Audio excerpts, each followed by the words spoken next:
High বন্ধুরা, কেমন আছো তোমরা সবাই? আশা করি সুস্থ আছো, ভালো আছো। তো আমিও আমি ভালো নেই। তো আমারও ঠান্ডা লেগেছে, তোমরা গলার আওয়াজ শুনে বুঝতে পারছো।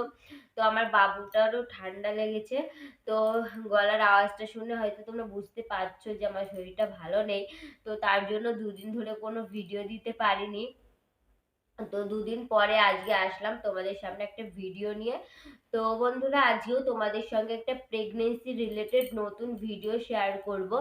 তো বন্ধুরা, আজকের টপিক হলো যে গর্ভাবস্থায় উম, প্রথম দিক, মানে ফার্স্ট 1 নম্বর মাস থেকে 4 নম্বর মাস পর্যন্ত কিছু স্বাভাবিক লক্ষণের কথা তোমাদের সাথে শেয়ার করব।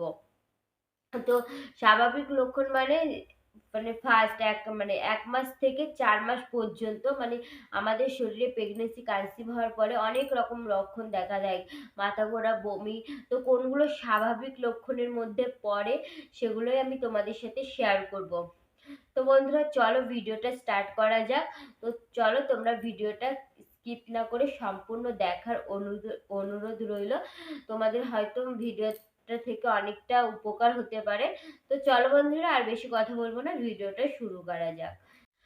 তো বন্ধুরা, চলো ভিডিওটা শুরু করা যাক। তো বন্ধুরা, যে লক্ষণগুলোর কথা বলবো সেগুলো স্বাভাবিক কিছু লক্ষণ। তো এই লক্ষণগুলো দেখলে তোমরা ভয় পাওয়ার কিছু নেই। তো সেই লক্ষণগুলোই তোমাদের সাথে শেয়ার করব, ফার্স্ট মাস থেকে 4 নম্বর মাস পর্যন্ত। তো ঠিক আছে, কোন লক্ষণগুলো স্বাভাবিক সেগুলো তোমাদের সাথে শেয়ার করব। তো বন্ধুরা, এই দেখো, আমি আমার ডক্টরের যে প্রেসক্রিপশন ছিল, মানে একটা ফাইল মতো দেখতে পাচ্ছ, এই ফাইলটাই এ দেখো ডক্টরের কথাগুলো, কি কি স্বাভাবিক লক্ষণ তো দেখা যাচ্ছে না। এই দেখো, এই দেখো, এখানটায় সব লেখা আছে। তো এইগুলোই আমি তোমাদের সাথে শেয়ার করব। তো কোনগুলো স্বাভাবিক লক্ষণ, তো সেগুলো শেয়ার করব। তো চলো বন্ধুরা, ফার্স্ট 1 নম্বর সিমটম লক্ষণটা তোমাদের সাথে শেয়ার করি। প্রথম 3 মাস থেকে 4 মাস সকালের দিকে বিশেষত খালি পেটে ভীষণ বমি পায়। তো হ্যাঁ, এটা স্বাভাবিক লক্ষণ। তো প্রথম 4 মাস, তো ঠিক আছে, প্রথম 4 মাস সকালের দিকে খালি পেটে গাটা গুলিয়ে আসে, তারপরে বমিটি সকাল দিয়ে মাথাটা গুলিয়ে বমি হয়, এগুলো স্বাভাবিক লক্ষণ। তো ঠিক আছে, এই লক্ষণগুলো ভয় পাওয়ার কিছু নেই। তো বন্ধুরা, আজকে 12টা লক্ষণ তোমাদের সাথে শেয়ার করব। তো চলো, 1 নম্বর লক্ষণ হলো গা বমি পাওয়া, গাটা গুলিয়ে ওঠা। এটা স্বাভাবিক লক্ষণ, ঠিক আছে, গাটা গুলিয়ে আসছে, এটা কোনো ভয়ের কিছু নেই। তো 2 নম্বর হলো মাথা ঘুরতে পারে বা মাথা ঝিমঝিম হতে পারে। তো মাথা ঘোরা, এটা স্বাভাবিক লক্ষণের মধ্যে পড়ে। তো ধরো প্রথম 4 মাস এটা সবারই থাকে।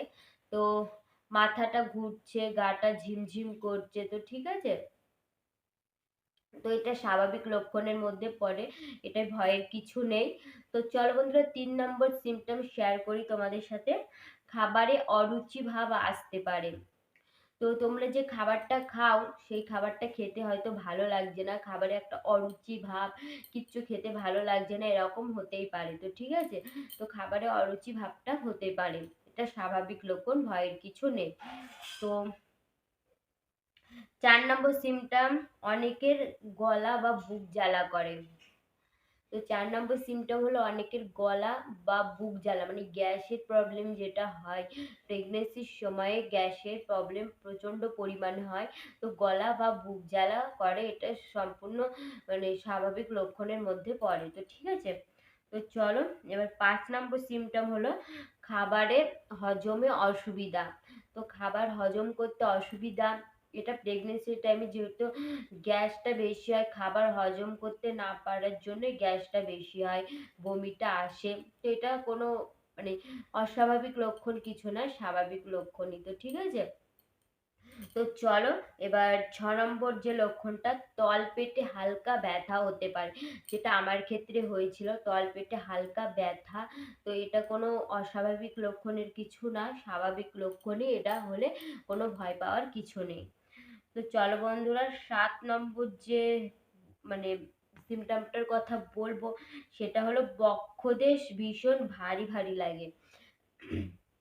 মানে বক্ষদেশ বলতে কি বোঝা যায়, মানে এই যে এই দুটো যে উম, মানে ব্রেস্ট ফিডিং করা বক্ষদেশ দুটো ভারী ভারী লাগে, মানে বাচ্চাদের যে ব্রেস্ট ফিড করে যেটা থেকে সেটা মানে ভারী ভারী লাগে। তো এটা কোনো মানে ধরো একটা সন্তান যখন গর্ভে আসে তখন মায়ের শরীরে অনেক কিছু চেঞ্জেস পরিবর্তন হয়, তার মধ্যে এই যে বক্ষদেশ দুটো, এই দুটোই বেশি মানে মানে একটা সন্তান আসছে, সেই তার শরীরে সবকিছু পরিবর্তন হচ্ছে, তাহলে যেটা খেয়ে যে সন্তানটা সরি বন্ধুরা, মানে ঠান্ডা লেগেছে তো প্রচন্ড কাশি, শরীরটাও ভালো নেই। তো যেটা খেয়ে বাচ্চা বেঁচে থাকবে মানে ব্রেস্ট ফিডিং করবে সেই দুটো ভারী ভারী লাগবে। তো এটা সম্পূর্ণ স্বাভাবিক লক্ষণ, এগুলো নিয়ে ভয়ের কিছু নেই। তো বন্ধুরা ১ ২ ৩ ৪ ৫ ৬ ৭, তো বন্ধুরা ৮ নম্বর যে সিমটমটা সেটা হলো কোষ্ঠকাঠিন্য হতে পারে। তো ঠিক আছে, মানে ৪ মাস, ফার্স্ট ৪ মাস কোষ্ঠকাঠিন্য হতে পারে। যেহেতু তার মানে মানে পটিতে, টয়লেটে যে মানে কষ্টটা যে আমার যেহেতু ছিল, আমার পটিটা মানে বারবার মানে খুব কষ্টে কোষ্ঠকাঠিন্য হয়েছিল আমার ক্ষেত্রে, খুব কষ্ট হতো। তো কোষ্ঠকাঠিন্য হতে পারে, তাহলে এটাই ভয়ের কিছু নেই। তো চলো এবার ৯ নম্বর যে সিমটমটা গন্ধানুপ্রভৃতির তীব্রতা প্রকাশ পায়। তো কোনো কিছু গন্ধ সহ্য করতে পারা যায় না। তো মানে মাছের গন্ধ, মাংসর গন্ধ, মানে এই গন্ধগুলো মানে অদ্ভুত একটা স্মেল শরীরের মধ্যে ঢুকে প্রচন্ড বমি বমি পায়, গা গুলিয়ে ওঠে, বমি হয়েও যায়। তো এগুলোই ভয়ের কিছু কারণ নেই। আর অতিরিক্ত বমি হলে তোমরা ডক্টরের সাথে অবশ্যই কনসাল্ট করবে, কিন্তু এগুলোই ভয়ের কোনো কারণ নেই। তো এগুলো স্বাভাবিক লক্ষণের মধ্যে পড়ে। তো চলো এবার ৯ নম্বর যে সিমটমটার কথা বলবো, সাময়িক মানসিক অবসাদ আসতে পারে। মানে সাময়িক মানসিক অবসাদ আসতে পারে। তো মানে ধরো মানসিক অবসাদ মানে কি বলতো, কখনো তোমার ভালো লাগছে, কখনো খারাপ লাগছে, মুড সুইং যাকে বলে, কখনো মানে খুব মানে খুব আনন্দ লাগছে মনের মধ্যে, আবার কখনো মনে হচ্ছে একা একা লাগছে, কান্না পাচ্ছে। তো এগুলোকে মানসিক মানে অবসাদ হতে পারে। তো ঠিক আছে, আসতে পারে। তো চলো এবার ১১ নম্বর যে সিমটমটার কথা বলবো, শরীর ভীষণ দুর্বল লাগতে পারে। মানে শরীরটা ভীষণই দুর্বল লাগতে পারে, কোনো কাজ করতে ইচ্ছা করছে না তোমার, মানে সবসময় মনে হবে শুয়ে থাকি, মানে মানে নিজের কাজগুলো যেমন স্নান, খাওয়া দাওয়া, এটা ওটা এগুলো করতেও মানে অসুবিধা মানে ভালো লাগছে না কিচ্ছু করতে। তো এগুলোও যদি তোমাদের মধ্যে আসে তাহলে এটাও কিন্তু স্বাভাবিক লক্ষণের মধ্যেই পড়ে, কোনো অস্বাভাবিক কিছু না। তো ঠিক আছে, তো চলো বন্ধুরা ১২ নম্বর যে সিমটমটা সেই সিমটমটার কথা বলবো, বারবার বাথরুমে যাওয়ার প্রয়োজন পড়ে। তো ঠিক আছে, ফার্স্ট ৪ মাস তো বারবার বাথরুমে যাওয়ার প্রয়োজন পড়ে। তো আমার ক্ষেত্রে প্রচন্ড মানে মানে পুরো প্রেগনেন্সি লাস্টের দিকে আমার একটু বেশি কষ্ট হয়েছে। তো আমার মানে বারবারই বাথরুমে যেতাম। তো বারবার বাথরুমে যদি একটু কোনো স্বাভাবিক লক্ষণের মধ্যে পড়ে, তো এই লক্ষণগুলো যদি তোমাদের মধ্যে দেখা দেয়, যে ১২টা লক্ষণের কথা তোমাদের সাথে শেয়ার করলাম, সেই ১২টা লক্ষণ যদি তোমাদের মধ্যে দেখা দেয় তো তোমরা ভয় পেও না। তো যে মানে মাথা ঘোরা, বমি বমি ভাব, তারপরে খাবারে অরুচি ভাব, তো ক্লান্তি বোধ, মানসিক অবসাদ, মন খারাপ, তো আরো অনেক যে সিমটমের কথা বললাম, কোনো গন্ধ ভালো লাগছে না, কোষ্ঠকাঠিন্য, তারপরে দুর্বল লাগে, বারবার বাথরুম প্রয়োজন, গলা বুক জ্বালা করে, হজমে অসুবিধা। তো এইসব সিমটম গুলো কোনো মানে খারাপ লক্ষণের সিমটম না। তো এগুলো প্রেগনেন্সি, ধরো আমাদের শরীরটা যখন একটা উম বাচ্চা চলে আসে, আমাদের মানে একটা ভ্রূণ গঠিত হয়, আমাদের শরীরে সব হরমোন চেঞ্জ হয়। তো সেই হরমোনের চেঞ্জের জন্য আমাদের শরীরে মানে সবকিছু মানে উলটপালট বলতে পারো, উলটপালট হয়ে যায়। তো মানে আমাদের শরীরটা একটা এক পজিশনে ছিল আর একটা পজিশনে চলে যায়। তো তার জন্য আমাদের শরীরে এত রকমের সিমটম দেখা দেয়। তো বন্ধুরা, আজকে যে 12টা সিম্পটমের কথা বললাম, তো তোমরা সেগুলো অবশ্যই মেনো। মানে তোমাদের মধ্যে যদি দেখা দাও, তোমরা ভয় পেও না।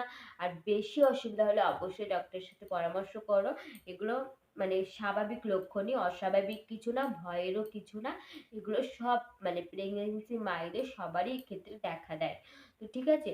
তো বন্ধুরা, আজকে আমি প্রথম 4 মাসের কিছু স্বাভাবিক লক্ষণের কথা তোমাদের কাছে শেয়ার করলাম। তো বন্ধুরা, পরের ভিডিও আসবে 4 থেকে 6 মাসের কিছু স্বাভাবিক লক্ষণ। আর থার্ড ভিডিও আসবে 8 থেকে 9 মাসের কিছু স্বাভাবিক লক্ষণ। তো ঠিক আছে? তোমরা ভিডিওগুলো দেখো, অবশ্যই তোমাদের ভালো লাগবে। তো বন্ধুরা, আজকের ভিডিওটা এখানেই শেষ করছি। যদি তোমাদের ভালো লেগে থাকে ভিডিওটা, তাহলে অবশ্যই আমার চ্যানেলটি সাবস্ক্রাইব করে দিও। আর পাশে থাকা যে বেল আইকনটা আছে, ওটা বাজিয়ে দিও। তাহলে আমি কোনো ভিডিও আপলোড করলেই তোমাদের কাছে সবার প্রথমে পৌঁছে যাবে। আর তোমাদের কোনো জিজ্ঞাসা থাকলে অবশ্যই আমাকে কমেন্ট করো, তাহলে আমাকে উত্তরটা দিতে আমার সুবিধা হবে। তো বন্ধুরা, আর আমি কি টপিকের উপর ভিডিও বানাবে তোমরা আমাকে একটু কমেন্টে জানিও, তাহলে আমি খুবই উপকৃত হব। তো বন্ধুরা, চলো আমার এই নেক্সট ভিডিওগুলো দেখো, তোমরা অনেক কিছু জানতে শিখতে পারবে। তো বন্ধুরা, চলো আজকের ভিডিওটা আমি এখানেই শেষ করছি। পরবর্তী একটা নতুন ভিডিওর সঙ্গে তোমাদের সাথে আবার দেখা হবে। তো চলো বন্ধুরা, আজকের মতো টাটা। চলো।